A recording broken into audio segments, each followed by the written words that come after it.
Már ez év februárjában azt gondoltam, hogy itt az égvilágon semmi nem fog változni.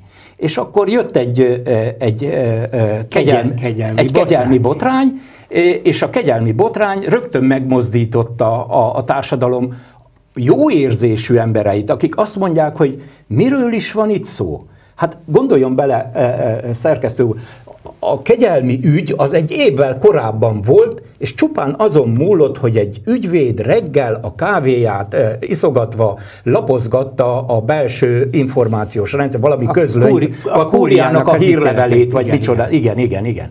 Egy ilyen határozatgyűjtemény. És elkezdett rákérdezni, hogy mi is van itt, mi volt itt. Ráadásul ezek az ilyen jellegű ügyek a parlamentben évek óta jelen voltak. Hát én magam interpelláltam számtalan ilyen ügyben, azonnali kérdést intéztem, leveleztem, írásbeli kérdéseket tettem fel a kalocsai otthonba történt kegyetlen történetek miatt, vagy itt a Dunakanyarban, most nem is tudom, talán a Gödi fogyatékos gyermekotthonba történt gyalázatos ügyekben. De az valahogy mindig elsikkadt. Most viszont ott volt a fókusz. Miről van szó? Hogy van egy társadalmi szerződés, amely ugyan nem írott formában, de mégis azt mondja a magyar társadalom 10 millió tagja, hogy azért fizetek neked adót és járulékot, állam, hogy a legelesettebb gyerekeinkről, akik elveszítették a szüleiket, vagy a szüleik egzisztenciálisan olyan helyzetbe kerültek, vagy mentálisan olyan helyzetbe kerültek, hogy nem tudnak gondoskodni a gyerekükről, ezt rábízza az államra. És az állam nem teljesíti az elemi kötelezettségét. Nem lehet, hogy azért robbant ki ez a botrány, mert ugyanezt a választók, hát amelyre érdekli őket, ugyan tudják, és nem is értenek vele egyet, de elfogadják, hát a dolgok így mennek nálunk.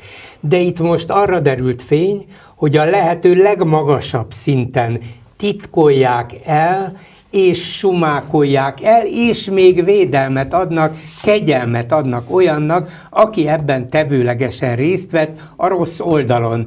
Hát ez az álságos, álszent, hazug politika, ami a gyerekeket érintő és a gyerekeket veszélyeztető kérdésben nyilvánult meg, ez volt az, ami megdöbbentette az embereket. Azt, hogy van ilyen, azt tudták.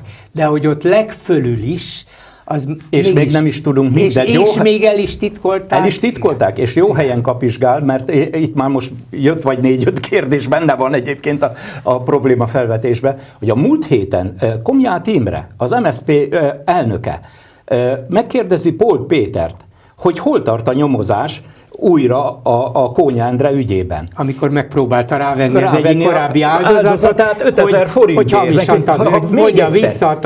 vonja vissza a tanúvallomását.